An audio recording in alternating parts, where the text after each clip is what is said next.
day, my friends. It's your old pal Jordan the Lion. Oh yeah. Hey my friends, it's your old pal Jordan the Lion. How you guys all doing today? I hope you said great. I'm doing great, and we're gonna have a great day today because if you remember when I was in Florida about a year and a half ago, we visited my friend Michael Braun. And Michael Braun is a pretty famous guy in the arts and culture and fashion world because he got his start making costumes for Jimi Hendrix, Sonny and Cher, Sly and the Family Stone. And then in the 80s, the Macho Man found him.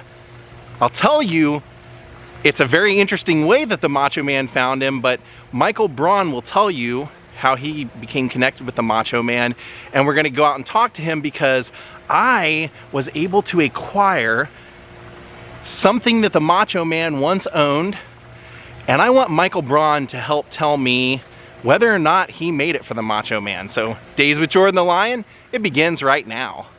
I'm really excited to be doing this today because Michael Braun is a blast. I hope that when I have the years on me and the experience on me that he does, that I'm as carefree and happy as he is all the time. Plus, it's going to be really cool to see if I can get the actual maker of the shirt to authenticate the shirt.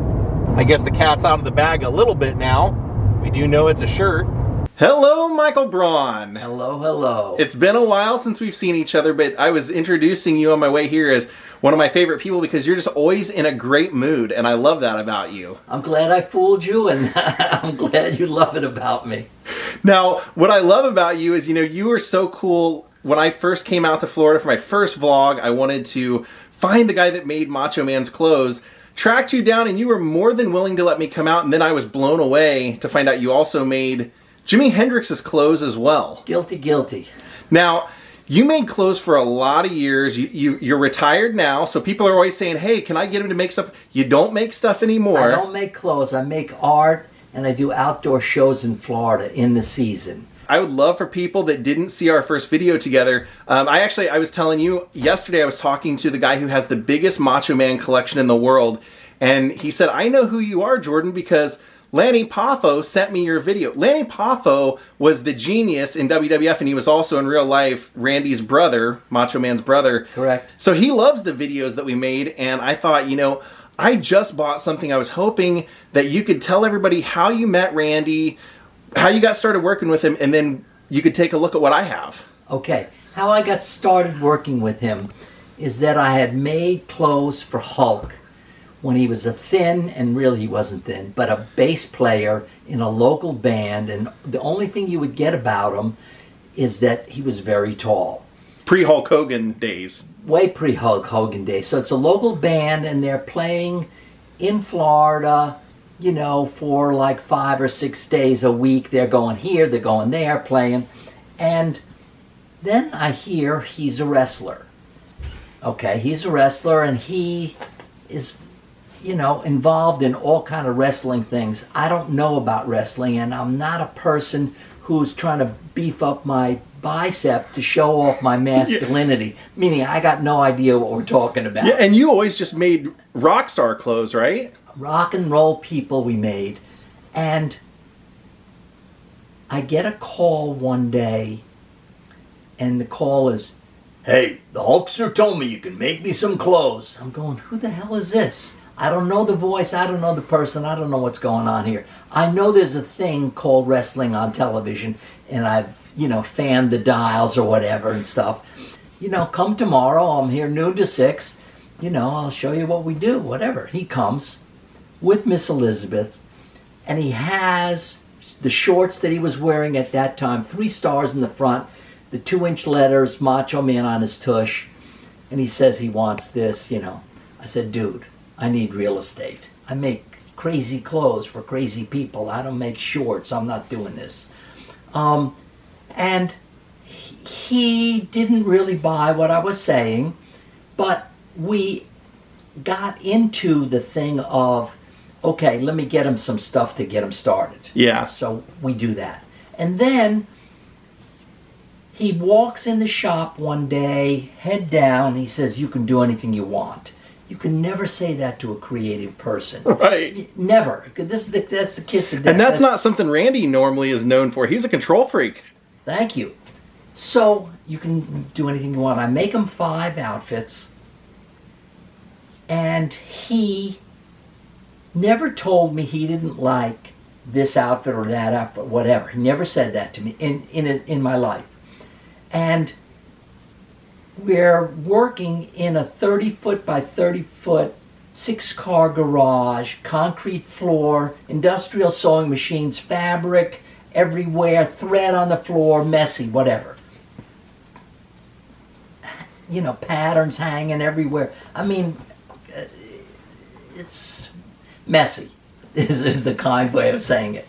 Now, he tells me this story. He takes the 5 outfits, he tries them on, you know, and Miss Elizabeth is sitting at the chair next to the mirror, you know, and he loves this one, he likes this, whatever. Now, the 6 weeks or whatever have gone by, he comes and he tells me this story. And the story is that he wears his favorite outfit the first Monday night. Next week he wears the second. Now we're up to the 5th week. He never say he didn't like the outfit, but obviously it was the least favorite of the 5, for a lack of a better way to lie your way out of it. So he says he puts the outfit on in a separate room. He walks out of the room and all the boys are there. They all turn around and says, "Wow, that's great. Where'd you get that?" And he's thinking, "Oh God, I thought this is the worst one. They're freaking out." So he puts it aside. Now he's walking down the hall. Vince McMahon's coming the other way. He goes the same thing. "Wow, where'd you get that? What's that? What?" You know. Then he says to me, he's standing in the opening to go to the ring. He walks through the opening. They put this light on him. He says the outfit really pops. That's his word. Yeah. And then he says he really got over. Meaning, and what big wrestling terms. Yes, big wrestling terms for sure. And what he's saying is, he's got no idea what the hell I'm doing. He's not trying to pretend he knows what I'm doing. But the fans knew it. They knew it, and he was listening to what they were telling him, meaning he's getting over better with the crazy clothes. Yeah. So let's go with this. And that's also back to the thing where he's telling me he's small. You know, way after that, he's telling me he's small. I'm going, what the hell do I say to this? You could see I'm a big mouth, you know, so what am I going to say? I don't say anything, which was good. And then I realized they come, you know, a month later or whatever, they're at the university wrestling. I go up into the balcony. I'm looking at the thing. It's going by. And then I go backstage. Then I see what's going on.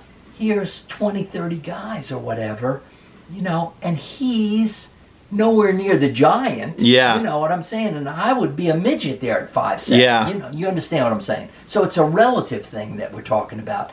And so I see what's going on, and he's using the visual along with who he is to compete with those guys. End of story. Not unlike what Hendrix did. No. Hendrix' fashion was as much him as I feel like the music or just everything about him. For sure, because I've told this story before, your eye when you see something is yes, no, or maybe. If it's yes, you know, then you can have an hour-long discussion of why it's yes, why she's cool, why he's beautiful, why the music is good, and all that stuff. But it's still an instantaneous thing, yes, no, or maybe. You know. Yeah. And if it's yes, then it works. You know, they know this. When they walk on stage, the instant they're seen, they know it's yes. Yeah. No. And I learned this story from Chuck Berry. Gave me a discourse on it once as I went to tell him this story about Jimi Hendrix. Jimmy's gone. Chuck Berry comes to play. We go see him. And it starts out really good, and the concert gets slow in the middle, and then it gets all right at the end, and it's gone. We go to the hotel. I get the phone number. What is he's in 603, whatever. I dial. I said, "It's Michael Braun, Michael and Tony Design, made clothes for Jimi Hendrix. I got a great 3-minute story for you about how Jimmy loved Chuck." He says, "Come on." So we go upstairs. I tell him the story, and the story is that when Jimmy's 12 years old. He has a bet with his friends about, does Chuck Berry use a solid gold pick or a sterling silver pick? You hear what I'm saying? Yeah. And he says, we got dressed up to go to the concert. You know, maybe it's $3 or $5 to go to it, which is a lot of money in those days. And he says he put on the sport jacket and the bow tie. This is Jimi Hendrix telling me he's putting on a bow tie and a sport jacket at 12 years old. I'm going, wow, this is more than I can handle. So I tell the story to Chuck. He gets what I'm saying. And what's going on is that when Chuck Berry comes out, the bet is off then. They lose their minds. They lose their minds. Yeah. Over Chuck Berry. He's here doing his presentation. Exactly. Johnny Be Good, you know, whatever. They're blown away. And what I'm saying to you is that what Chuck was saying that night was, you get an instantaneous thing. You see something, it's yes or no. Yeah. You know, and he's saying that what Jimmy figured out from him is that you needed great music and you need to present it from your heart. You know, they can tell. Do you feel it? You don't feel it? Yeah. You understand what I'm saying. So. Yeah. So we'll get back into a little bit of Macho Man through that, which is that Macho came to you knowing that you made Hendrix clothes, giving you that trust. Now, before that, he was wearing basically, like you said, the tights with the 3 stars and a purple Macho Man t-shirt, and occasionally he would come out with these robes. You weren't doing the robes, but all of a sudden, he started wearing like unique clothing, and I had a chance to purchase something that I found. Actually, he wore it in October 1st of 1987. So I go, that could be something that Michael Braun might have been around for. What I wanted to see is if you could take a look at this and decide whether this was something he bought off a rack or whether you actually made it. Okay. So first off, I'll say I know for sure, I mean, as sure as you can be that this was actually Macho Man's, because first I'll show you there's a certificate of authenticity that comes with it. In the early 2000s, apparently Randy Savage decided to be Randy Poffo again. And he quit dressing and behaving like the Macho Man. It actually came with a pre-printed photo of Liz. But Randy started selling his ringwear. And when you bought it, you actually got a certificate of authenticity like this from the Macho Man that says, "This certificate of authenticity hereby declares and warrants that the accompanying piece of authentic wrestling memorabilia was provided directly by Macho Man Randy Savage. It is 100% genuine as described below. The original purchase was by the original buyer was July 5th, 2001 from eBay." And it comes with all that. And then he actually signed this. So let's take a look at what I purchased. And Michael, you can tell us what you know, or if I just bought something I could have got for 20 bucks. You want to take a look at that for me? Yes, sir. Does it look familiar at all by what you're seeing? It does. And I will show people a video of Randy. I actually found 2 videos of him wearing this.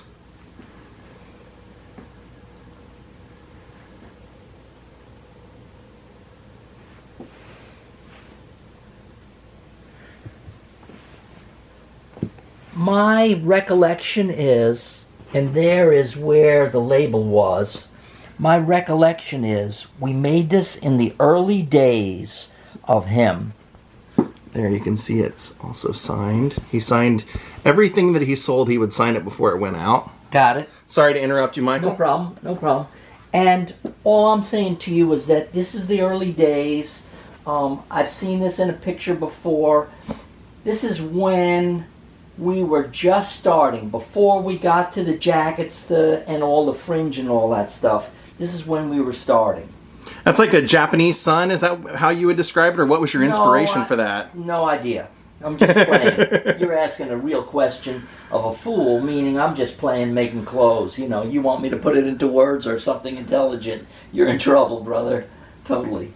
So you definitely made that. That's what I think, yes. That is awesome. That is awesome, because like I said, I found and I'll show it right here. And I'll say to you also, the label side that was cut, the size of that, you'll see our normal label that we were using in those days. What did your normal label say? What was the identification Michael for and it? Tony Designs, Bayshore Boulevard, Tampa, Stage Clothes. He may have even ripped that off just because he didn't want the tag popping up when he wore it, or who knows? Exactly. Who knows? Exactly right. No idea. So right here, I will show you guys a video off to the side of the Macho Man wearing this shirt in 1987. Now, what is interesting is, Michael, you had told me before that Randy really didn't like to wear the same clothes twice. He liked that newness. But I found, and that's what was so interesting, him wearing this again in 1989, and I'll show you the video. The video that he's wearing it is with Zeus, and it has fringe, like the tassels, I don't know what you would actually call that. Fringe, go on. Yeah, he had fringe on the sleeves and then going across the back, and what I was wondering is, would that have been altered, or would that have been a second shirt that looked like that? Or, I mean, how would he have done that? Because it looks like it's the same shirt. I only can tell you if I see it in the pictures and stuff like that. I don't see that this was altered in any way that I can see it, but there may have been, I don't see any stitch holes here or anything. Obviously, it's been a few weeks since we did this, so you might not see it, but yeah, I'm not seeing anything. I'll show you the video, and you can take a look and see if those would have been tassels that you might have even given him. Good. The color looks like a different color, and the fringe is definitely sewn on further in. I say it's a different shirt, but possibly it's the same shirt. I'll have to look at this one again, because the fringe is sewn on first, and then they're tied. Those silver pieces are then tied on. So it's probably a separate shirt, and that he actually did wear this just one time in '87. I would say yes to that. That would be a guess, but... That's why, that was the main thing I was wanting to ask you, because as I looked at it, I go, that this video is clearly later, and we would see some sort of alteration marks or something on the shirt if it were the same. And you would see the marks from the silver, too, on the spandex, and I don't see anything yet. We'll look at it again, but I don't see anything. This is just another thing completely different.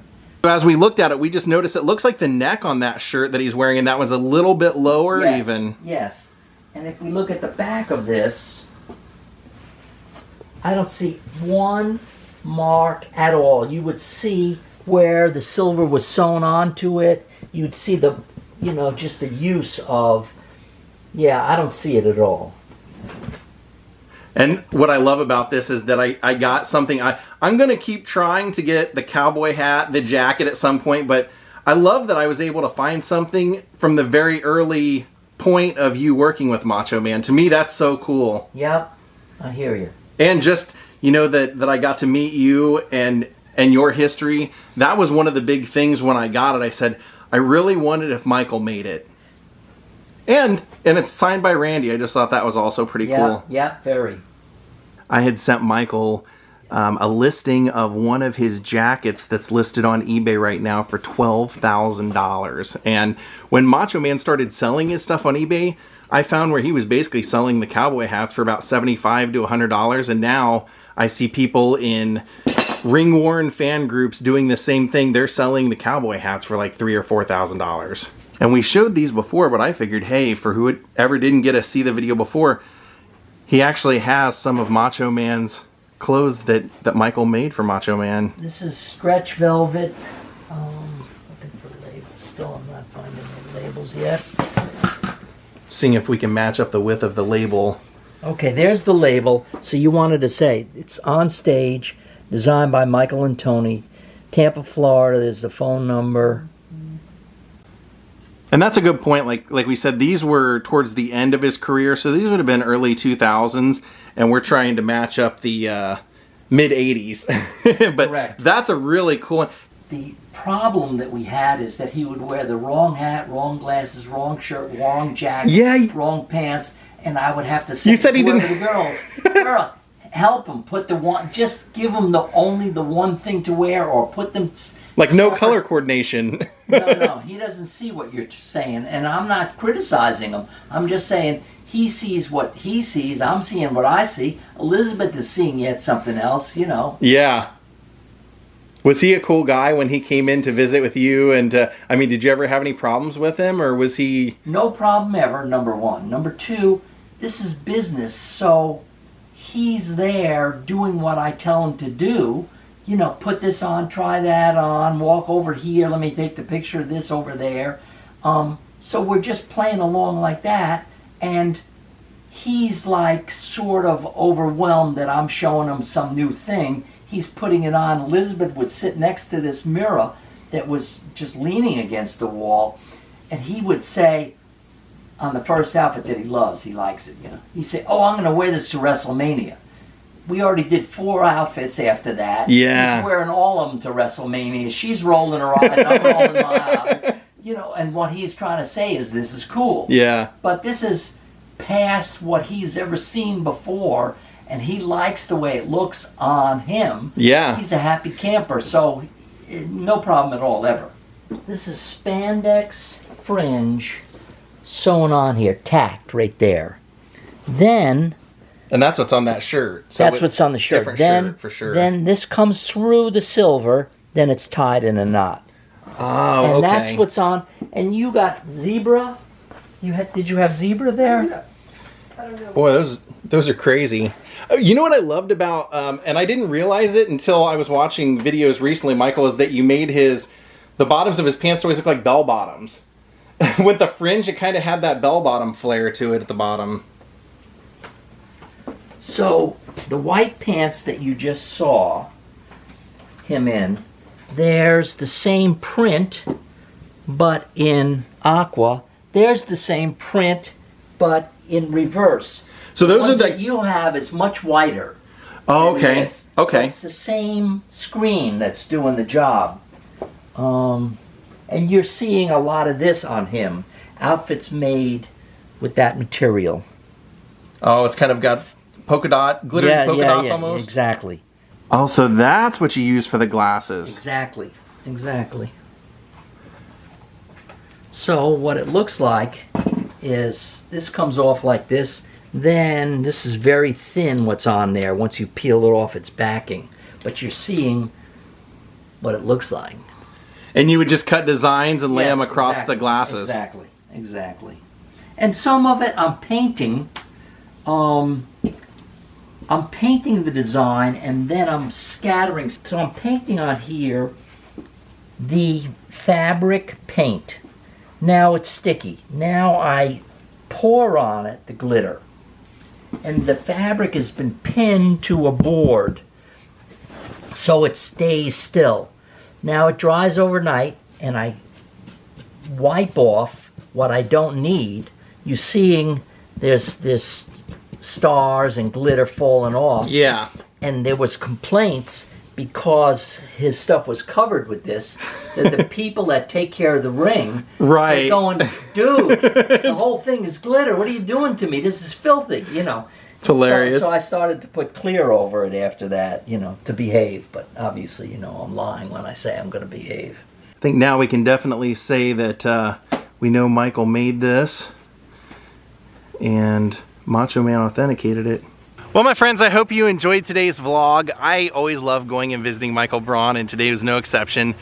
Really cool getting to see him look over his old work, and he even said he's going to write me a little kind of authenticity letter that I can put with the other one from Randy stating that he made the shirt. So pretty cool, you know. It's not every day you get to match up someone with something that they made in 1987, but I hope you guys enjoyed this vlog.